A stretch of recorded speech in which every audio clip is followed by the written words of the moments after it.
Good morning, beautiful people. Welcome to my channel, which focuses on Vedic Astrology study from the perspective of your soul path, career, and relationships. These are the focus areas of this channel. If you're new to my channel, please consider sharing the content with your fellow astrology enthusiasts, leaving your comments below in case you need to share anything interesting you found in your chart, etc. If you are my listener on the podcast directories like Spotify, Apple, Podcast Addict, Pandora, and so on, welcome. Also, you might want to visit my YouTube channel, take screenshots of the chart displayed there so you can study alongside the chart, natal, Navamsha, D10, and so on and so forth. Also, for those listening on the podcast directory, you might want to take advantage of the Vedic Astrology Beginners course, which is available in the memberships area as a playlist on my channel. YouTube link is in the description box. You might want to visit that and take advantage of that. That is not being covered on the podcast directory. If you need a personal reading, do get in touch with me on the email, both on the podcast directory as well as on YouTube channel, and we can explore what's going on in your life and what you need some assistance or clarity with. You see, the entire purpose, as I see it, of Jyotish and Vedic Astrology is to get clarity in your mind about what's going on in different areas of your life, what your soul path is driving you towards in this lifetime, and where you can apply yourself to the best possible outcomes. Be it in any area of life, we all have different areas of life. Primarily, I focus on soul path, your life path, profession, career, job, business, etc., as well as intimate relationships. And all the podcasts here cover pretty much personality, relationships, and career as the determinants of how you want to engage with the rest of the world. We all are born in some way, some form in different societies. The whole idea is to best put yourself at use where you are happy doing what you're doing, you're content doing what you're doing, and you feel your life has a meaning and a purpose somewhere. We are just trying to unlock that using the tools of Vedic Astrology. Now that we have finished studying the Amatyakaraka in different Navamsha, the 12 of them, let us do some career case studies for Amatyakaraka, because unless we do some case studies, unless we implement and study the Amatyakaraka from the perspective of charts, actual charts or virtual charts, we won't know how it is applied or what it really means, isn't it? It's like trying to understand physics without applying it in a lab. You have to test this out on charts. So as much charts as you can get your hands on, practice these principles. If you have queries, you can leave it as comments in the comment box. But please take time to understand these principles first. All the series on Amatyakaraka and in Navamsha playlist uncover all of that first. Study the basic principles and then come to this career case studies. Right, let's get into it. What are the 6 principles or 6 aspects I have taken into consideration in career case studies of Amatyakaraka? Number 1, we are going to study Amatyakaraka in D1 and D9 charts both. That is to say, your natal as well as your Navamsha chart. We shall study how the position of Amatyakaraka goes. Number 2, we shall study the relations to the Atmakaraka in both, your soul significator, yourself, Atmakaraka. And podcasts are already covered on Atmakaraka. You might want to go through that. What is your soul relationship with your profession? Is it helping? Is there someone helping in your profession?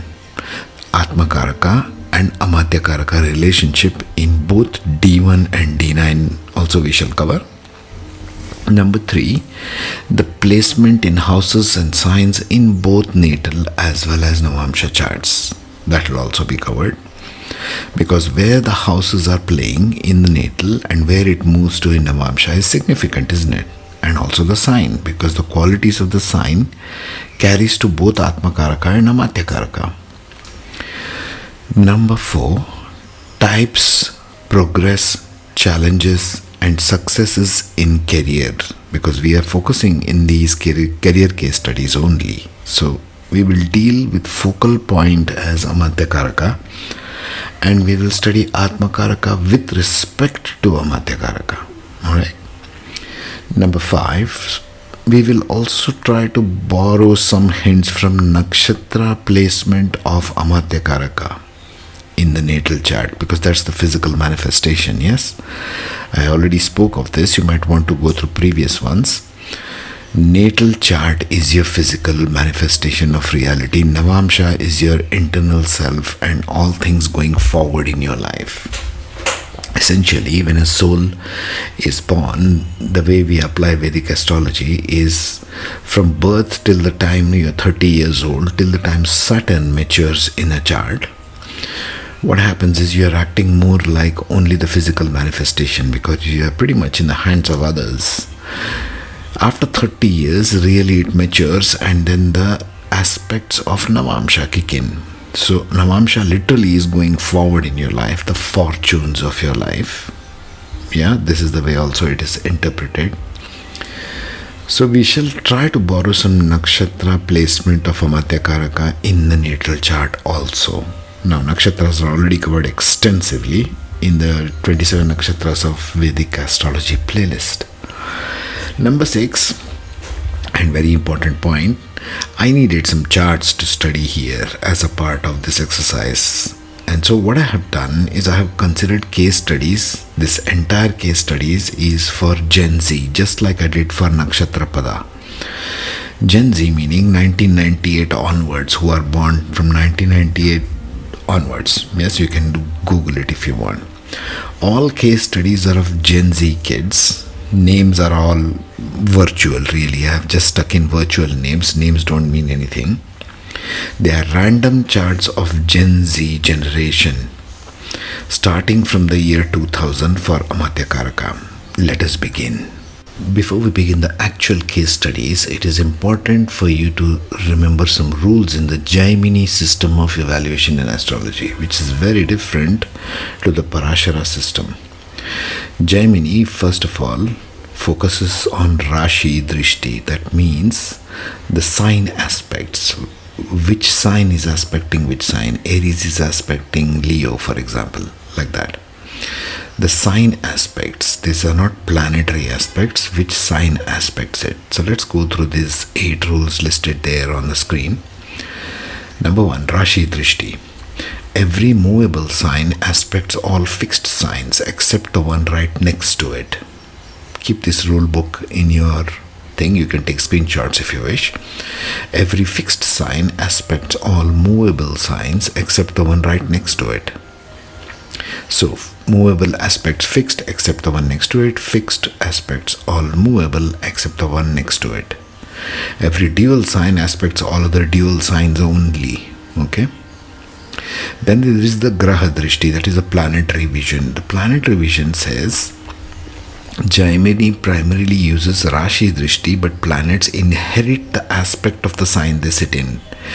So planets sitting in movable sign will aspect all other planets which are in fixed signs except the one next to it. Apply the same principle to all the first three rules.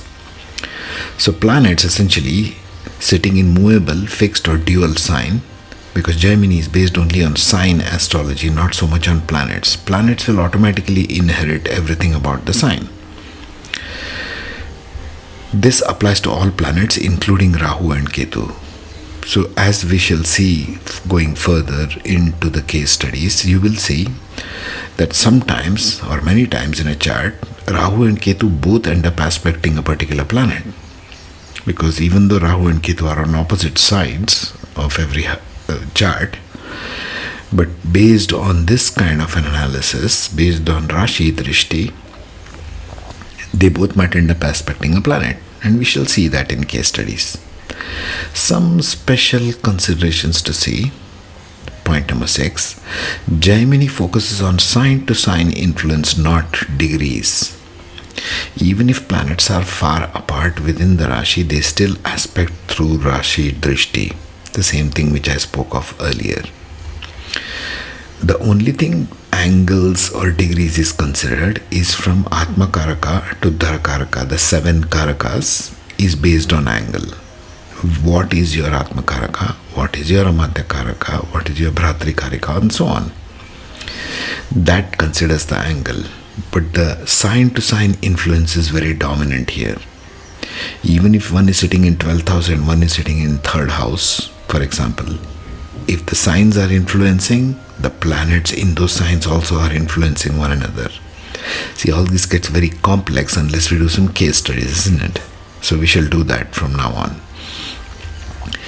7th point, unlike the Parashari system, Jaimini does not use special aspects like Saturn's 3rd or 10th position or Jupiter's 5th or 9th position. Those are Parashara rules. Jaimini system does not use these rules of aspecting. It only considers sign aspect and planets therefore placed in those signs. Aspects, last rule, number 8, aspects are applied heavily in Charadasha analysis. If you want to do your predictive analysis, they interpret again based on this sign and interpreting the Karaka planets, Amatyakaraka, Atmakaraka, and so on. All the 7 Karakas of Jaimini. So we shall do analysis this way going forward. Let us begin. Let's do a case study of a Gen Z girl called Emma now. Analyze with me here. If you find something different, it'll be interesting to have a discussion, so leave your comment, okay? Her Atmakaraka, as you can see on the screen, is Moon. Amatyakaraka is Venus. We are dealing with Amatyakaraka here. So Venus as Amatyakaraka in general will provide you what? Everything Venusian, so to speak. Things, profession related to beauty, cosmetics, refinement, creativity, all kinds of creativity, beauty industry, interior decoration, even everything to do with relationships, wealth, healing, and diplomacy. Those are the essential qualities of profession. With regard to Emma, she might be dealing with professional fields in any one of these. Professional orientation can be in arts, design, luxury industries, fashion, hospitality, finance, even counseling if it's with Moon, medicine and pharmacy, or creative entrepreneurship. That's the general career paths for Venus as Amatyakaraka. Her attitude is refined, harmonious, people-oriented, creative, socially aware, skilled at creating value through aesthetics and or relationships. Now, let's see the placements for a second here.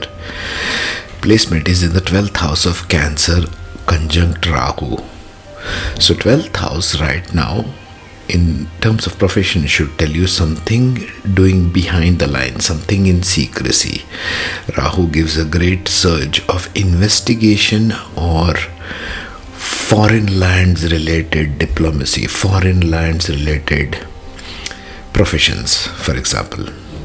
Another side note here is her 10th lord is in 12th. Typically when the 10th lord is in 12th house, it becomes career in foreign lands. Okay, there must be something associated with career in foreign lands since Venus is her Amatyakaraka.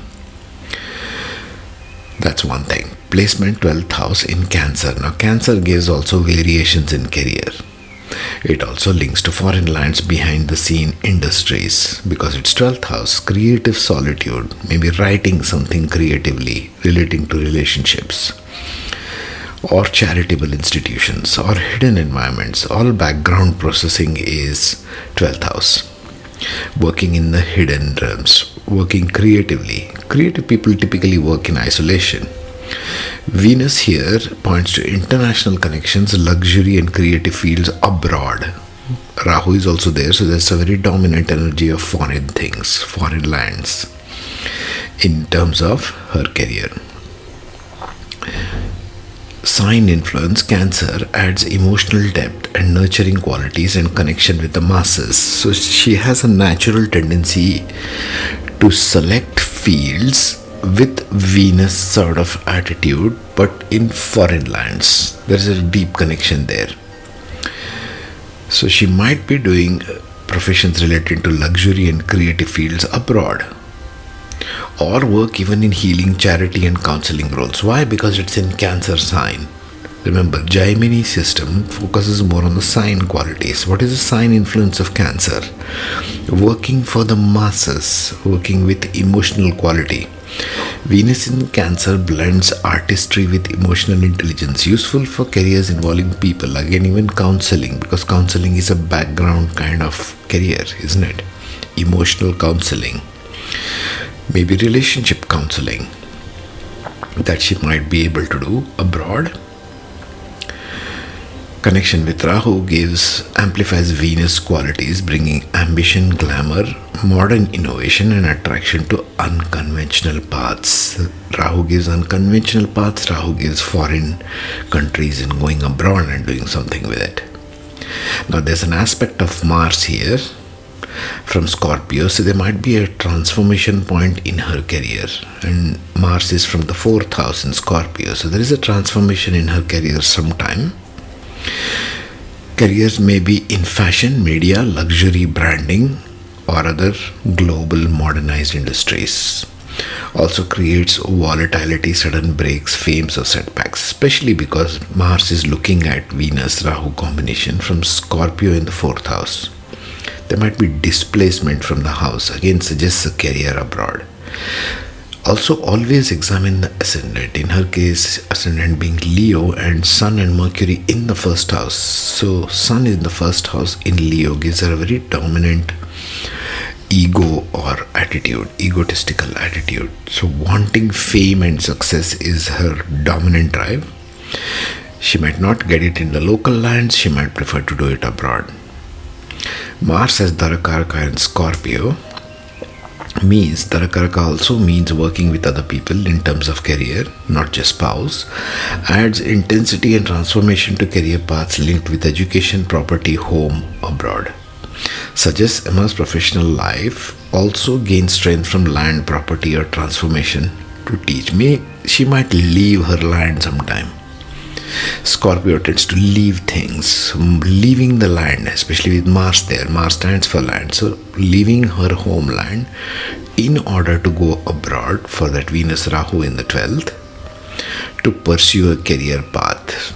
Now let us briefly see her Navamsha and what that brings. The Navamsha chart for Emma is quite powerful. First of all, she has a Virgo ascendant with 3 planets there, Sun, Mars and Mercury. So there is a dominant drive to be a workaholic, to prove her self-image, because Sun is sitting in the 1st house in Virgo. Along with Mercury and Mars, the Lord of the 10th is also sitting in the 1st along with Sun. Always look at personality first, it will give you where the drive is, okay? Now, her Amatyakaraka, since we are speaking of careers, is in 6th house now, in Aquarius, aspected by Jupiter from the 11th house in Cancer, as well as from Saturn in 2nd house in Libra. This is a good combination. Saturn is exalted in Libra, Jupiter is exalted in Cancer, and it's looking at Venus in Aquarius. So what are the influences to her career? It is Saturn from the 2nd house in Libra and Jupiter from the 11th house. And her Venus is in the 11th sign of Aquarius. So I'm guessing here many things, but first let's go to the basics. Look at the table on your left side.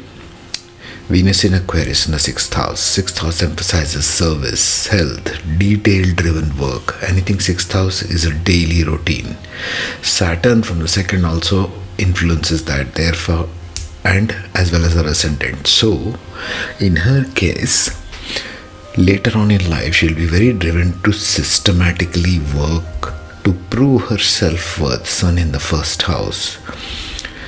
Venus here indicates careers in creative service, financial administration, consulting in design and branding within institutions. Saturn plus Jupiter.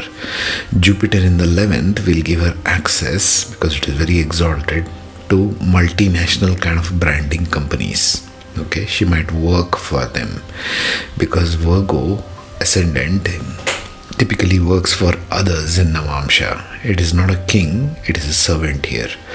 Sign influence Aquarius adds a sort of a technological signature to it. Anything Aquarius, think of careers in IT, innovation, using social media and that kind of thing. Okay.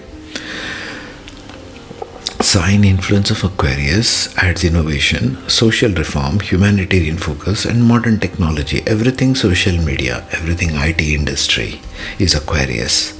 So if your Amatyakaraka sits there, think in terms of this, in terms of technology, in terms of spreading the word which is against the norms, against the laws, against the rules. Venus in Aquarius points to creative service in social enterprises, digital arts, media, progressive finance, or NGO based work. But I would think more on digital arts and branding in social enterprises. Why branding? Because Jupiter is looking from Cancer in 11th. So she is very attuned to the emotional intelligence of masses, 11th house. Work and earning will be slow because Saturn is sitting in Libra in the second house. In the initial years, work, money earning will be slow, but she will be driven to achieve because there is the Sun in the first house along with Mars and Mercury. Very aggressive drive to push for gaining that success. Again, it ties in with the natal chart which we just saw, isn't it? Planetary influence, Jupiter, Amatyakaraka. Let's go through the table. In 11th in Cancer, supports gains through networks, like I said, large institutions, multinational companies, teaching and advisory roles. She may even teach later in life, design and branding, sort of marketing, how to market successfully. She might become a teacher. Because Sun in first house, both in natal and Navamsha, shows a very strong attitude towards gaining success and recognition to a person. Add stability and wisdom to Venus's artistic drive. Saturn as Bhratrikaraka in second house in Libra. Practical, disciplined financial outlook indicates career impacted by family, wealth and values. So Saturn here becomes very traditional. Also in Libra, it is always about choices. So she will have to change the career sometime. Also Rahu sitting in the fourth house, 11th from that place is looking at Saturn. So this will change her career sometime in life. Whenever Rahu is sitting in your Navamsha, 11th place from it, any planet will change the career, especially if it's Saturn. We saw that same career change even in natal. This is how you tie things to one another. So my guess here is that she's going to become a brand ambassador of some kind later in life, probably abroad even. Now let's conclude. So on your screen now is the conclusions. Let's go through one by one, just so that we don't get sidetracked, because astrology is such a thing, you can easily get sidetracked. Correlation of natal and Navamsha. Natal chart is on the right side above, Navamsha is below, with the highlight portions of aspects to the Amatyakaraka. Okay, natal. Strong creative and international themes. Venus in the 12th house in Cancer, conjunct Rahu. Lord of the 10th in the 12th. Or healing professions, but unstable due to Rahu. Rahu brings random ups and downs. So does Aquarius, by the way. And Venus is in Aquarius. So there's a career ups and downs in her chart through her life. Navamsha brings structure, service orientation because Saturn is aspecting it. Social contribution through institutions, finance or NGOs, or stabilizing career direction. So after 30, she would get something stable. Combined view would be Emma's career begins with creative, luxury or international fields, but later matures into structured service and institutional roles. Like I said, multinational creative branding sort of role, where innovation and networks bring stability. Jupiter in the Cancer in the 11th house in Navamsha brings a strong emotional intelligence and wisdom about masses, what the people require. Cancer is a sign about masses. Success indicators next. Venus Amatyakaraka ensures creativity, charm, and aesthetic refinement in career. Rahu adds global ambition, innovation, and mass appeal. Aquarius Navamsha placement ensures eventual progress in collective or innovative fields. That's the key there. Where it is going after 30 years. Venus in Aquarius is where it's heading. Using technology, using social media with Jupiter in 11, that kind of thing. Jupiter and Saturn's supportive placement bring institutional stability and wealth management skills and long-term recognition. Finally, likely professions for a mark would be fashion, design, media, luxury branding. I see as dominant. Creative arts. Counseling, maybe. Jupiter in 11th house. But that's for masses. Psychology or healing professions. That's there. The energy is certainly there. Finance and wealth management in creative and global enterprises. Okay. Sort of. Hospitality, travel, and international business. Yes, that is there. International business is there. The trajectory would be early she would start with creative industry to get an exposure, glamour driven roles, but unstable. In the middle of her career, she may jump into structured services, consulting within finance, design, or health related institutions. Long term, she would work in, I would think, branding and recognition. If you see something else that I'm not seeing here, leave a comment. What's your analysis? Analyze with me here so you can get a better picture. I'll see you in the next one. Take care. Be safe.